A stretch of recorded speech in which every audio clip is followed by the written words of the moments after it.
Coming up this week on The Travel Show, Rajan heads to Israel to meet a theatre group with a difference. The concept of every kind of workshop that we have in here is to take the disability and to create an ability from it. And this is the life experience of the people that work here. We're on a night patrol at London Zoo. This month's Global Guide features a stunning light show in Sydney. And I leave the airport for a couple of hours to take a high-speed stopover tour of Rome. That's a lot of stuff to see in a short time, yeah? Yeah. Can we do it? Yeah. Let's go.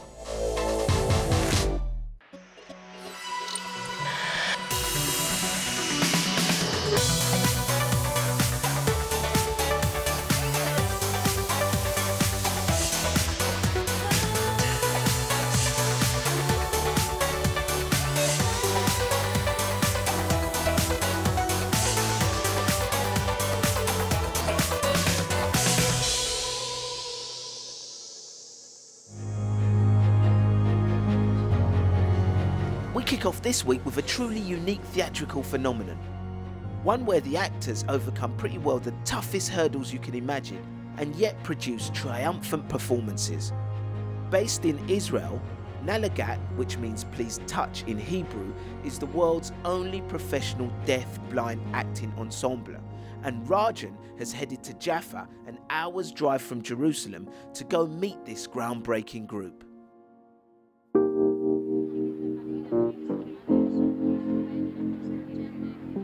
Jaffa is one of the world's oldest seaports. So old, they say Jonah embarked from here before being eaten by the whale. The majority of locals are Arab, but these days, especially on its revamped waterfront, it's becoming a gentrified haven for international tourists and day trippers from neighbouring Tel Aviv. But this area also has a reputation for cutting-edge culture, and nowhere pushes theatrical boundaries more than the world-famous Nalagat Theatre Group, based at this building for a decade now. You get an immediate grasp that this is an unusual venue if you venture into the Blackout restaurant here, staffed by blind waiting staff in total darkness. Or when you step into the foyer and head for the coffee bar. Or even during the school holidays if you wander into one of the kids' workshops or performances. They're all in sign language. The concept of every kind of workshop that we have in here is to take the disability and to create an ability from it. And this is the life experience of the people that work here. This is the thing that we want to teach and to spread. But this is why Nalagat is truly renowned. Powerful, moving performances that via screen supertitles express the inner voices of the actors, most of whom share the same genetic disorder.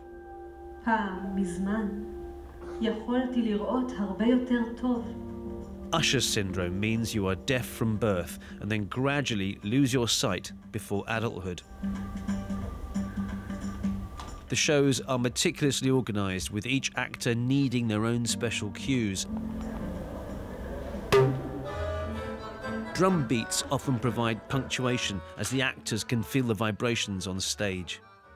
Most of the deafblind people in Israel don't have a lot of job opportunities, so it was not only to teach them to be actors, it was also to teach them what does it mean to work, and what does it mean to be a part of a group, and what does it mean to work according to schedule.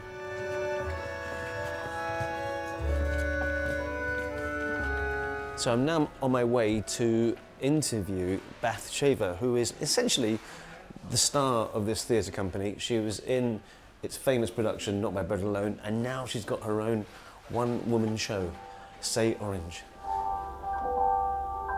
Bat Shaver has been with the company for more than 16 years. She herself is one of 8 siblings, 4 of whom were born with Usher's syndrome.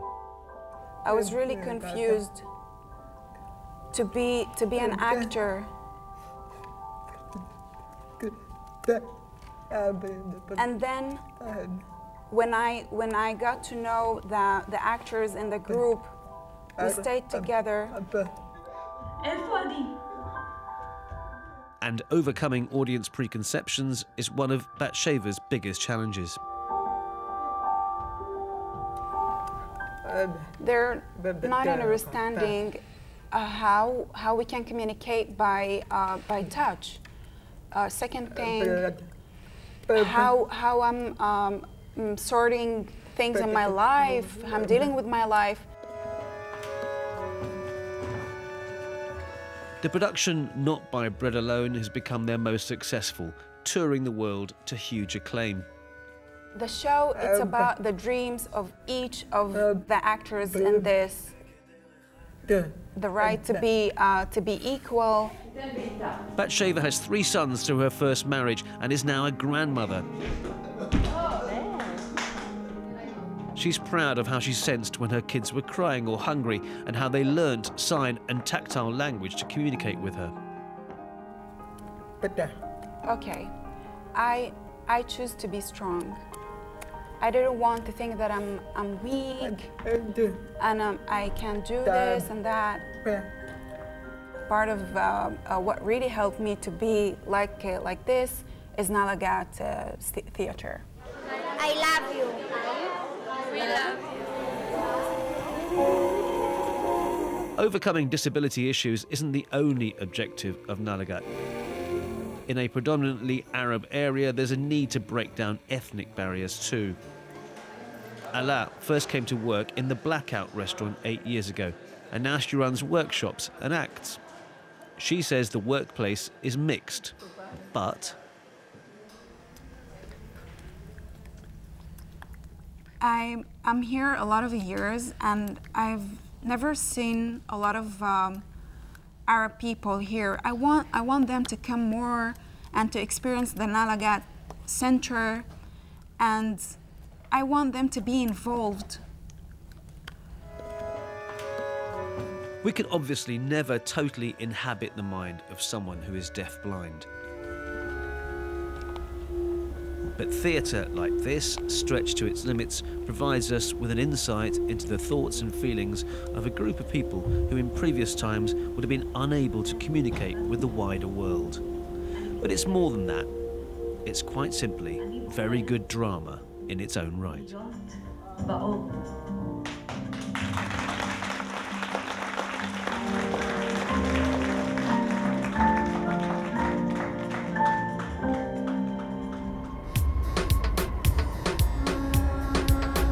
Next up, here's the first of our new occasional series, meeting the people who keep London ticking over long after most people have gone to their beds. And this week, as the sun goes down in the UK capital, we're on patrol at one of its most famous landmarks, London Zoo.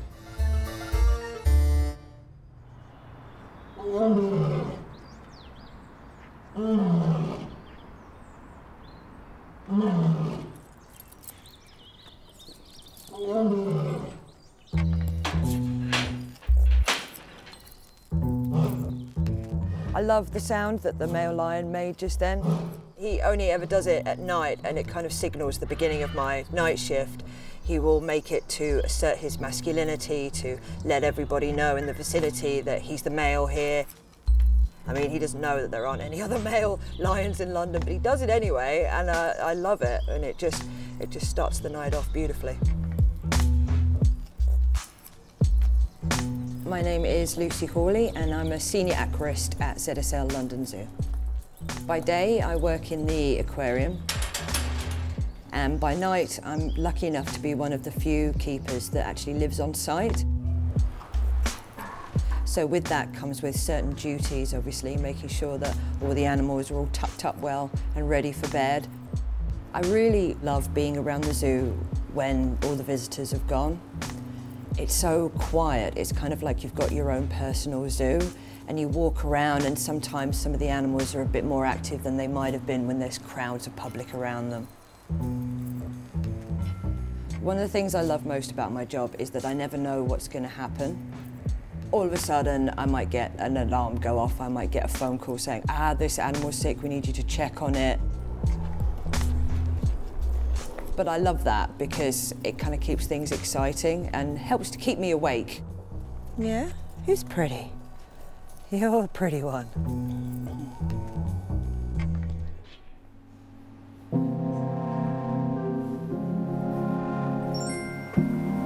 One of the things that a lot of us are actually quite nervous about in the evening is the aquarium phone going off.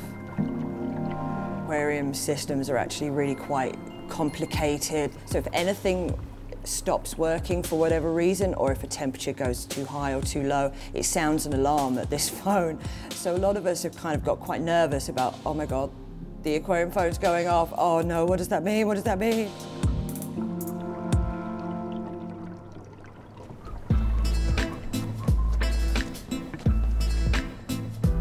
Sometimes get animals that require hand rearing, so there would have been some kind of issue there. It could be a first-time mum, she's never been used to going through that process before, and so that's the time when we'll step in and we'll help out. Yeah, oh, come on, we were so there. There we go. There we go. Eventually. She works it out. What motivates me most throughout the night when we're doing these duties is that I'm really contributing to something that's greater than myself. I feel like I'm actually doing some good in the world. Oh, no, oh, look at that. See, that's why I need the towel. It's like me after I've eaten spaghetti bolognese, it just gets everywhere. And anything that we learn about these animals, whether we're watching them and observing them during the day or during the night, because obviously animals will act differently. Ready for sleepies? Everything gets fed through to our scientists that work in the field to find and protect these animals.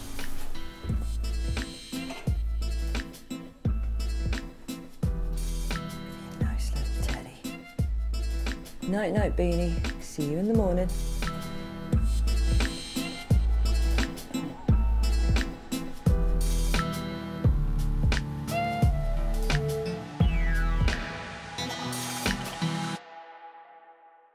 Still to come on the travel show. Michelle's here with her guide to what's worth seeing around the world with this month's Global Guide. And I try to beat the clock as I take a whistle-stop tour of Rome. So I've decided to make it a bit more interesting and set myself a challenge to see Rome in under 6 hours.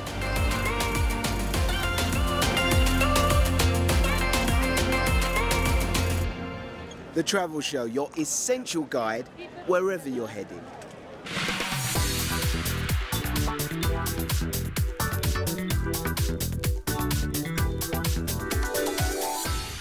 Hello, I'm Michelle Yana-Chan, your global guide with top tips on the world's best events in the coming months. First to Australia, Vivid Sydney is a 3-week extravaganza kickstarting May 26th with free exhibitions of lighting sculptures, outdoor installations and concerts.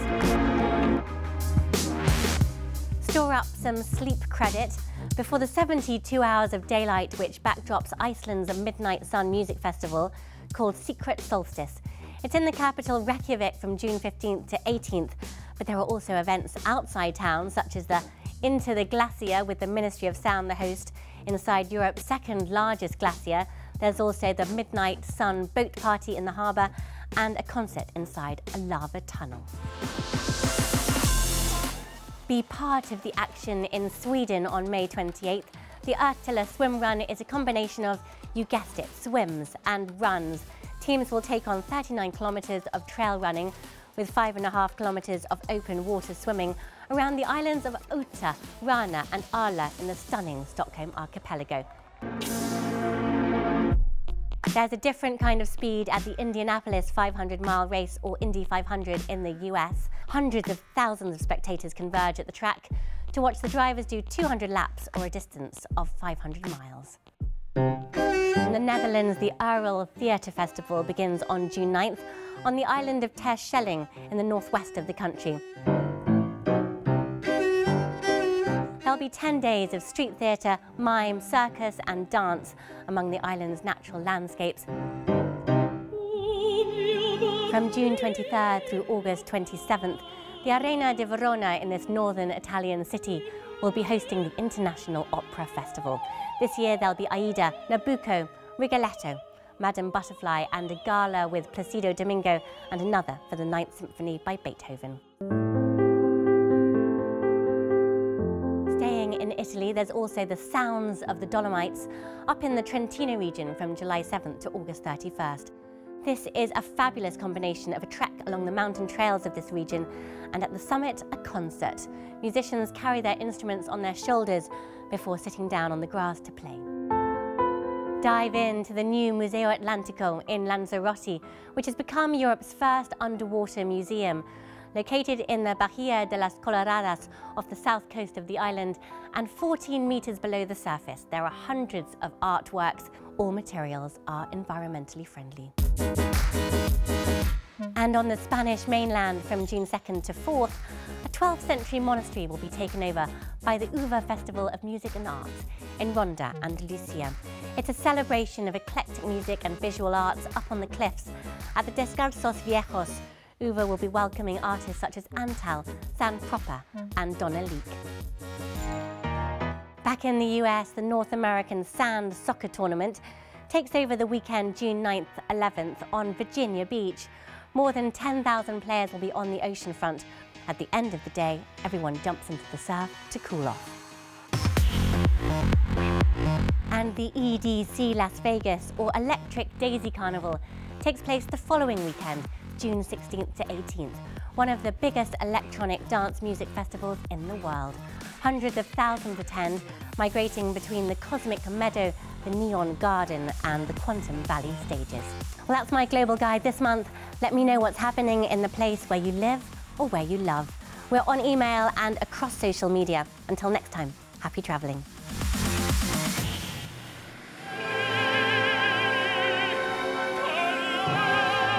Any frequent flyer can tell you there are few things more soul-destroying than spending hours sitting in an airport terminal waiting for a connecting flight. Well, thankfully, things are looking up as so-called stopover tours are flourishing, as I discovered in Italy. So you find yourself stuck on a Rome layover here at Leonardo da Vinci Fiumicino Airport. Now this one is one of the largest in Italy and it's a central hub for its national airline. Unfortunately, Rome is ranked as one of the most delayed airports in the world. So you're probably going to find yourself with a little bit of time in your hands. So I've decided to make it a bit more interesting and set myself a challenge to see Rome in under 6 hours.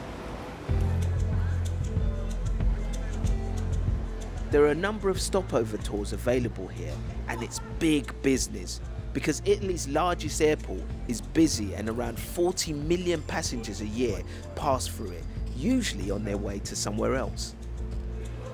Hello, Esther. Hi, how are you? Nice to meet you. Buongiorno. Where do we go to first? I've chosen a bespoke tour and have specifically requested 5 sites to visit during my whistle-stop tour. I want to see the Colosseum, the Circus Maximus, the Palatine Hill, the Mouth of Truth, and of course, the Trevi Fountain. That's a lot of stuff to see in a short time, yeah? Yeah. Can we do it? Yeah. Let's go.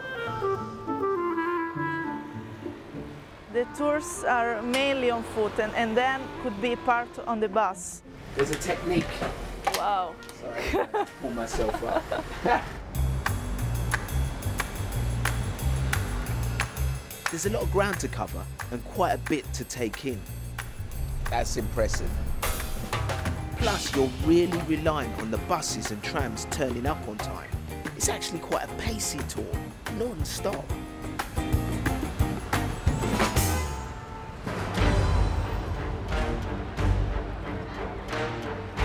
The spectators all around and the chariot races in the middle.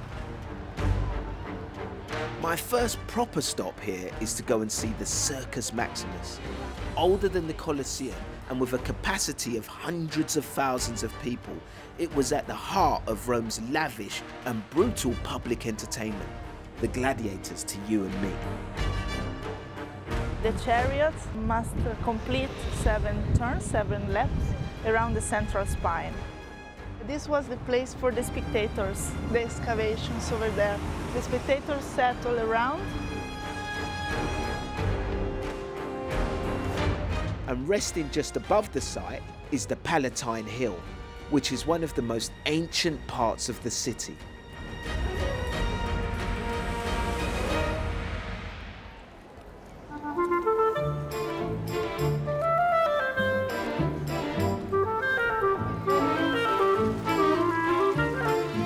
next stop is a little hidden gem. It's the Mouth of Truth. And while no one is exactly sure when or why the marble mask was created, there are a number of theories. One of them is that it was originally used as some kind of ancient lie detector for couples whose relationships were heading for the rocks. If you are a liar and you put the hand inside of the mouth, your hand will be cut. Okay.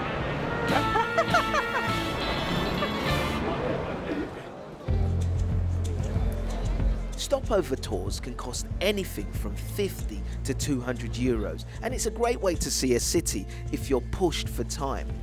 It definitely beats being stuck at an airport terminal. Just remember to keep an eye on your watch. Look at all the tourists, there's so many people here. Yeah.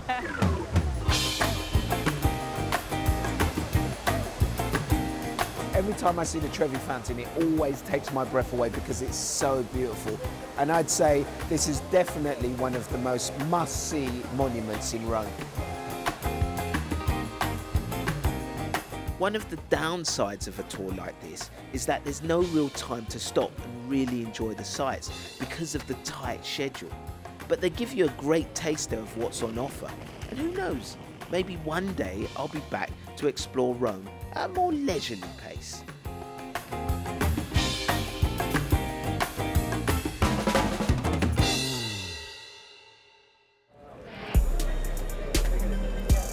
But before I head off to the airport for my flight home, there's just time to tell you about next week's programme when... Well, I'm not travelling that way, I'm going this way. Henry heads deep underneath London, exploring the abandoned railway network that's just opened up to Londoners, even though most people who live there don't even know it exists. Melrail was very busy. There was lots of people here, lots of different jobs going on. It was a noisy environment with trains coming in and out. Make sure you join us for that if you can, and don't forget you can follow all our travels on social media. All the details are on the bottom of your screens right now. But from me and all the Travel Show team here in Rome, it's goodbye.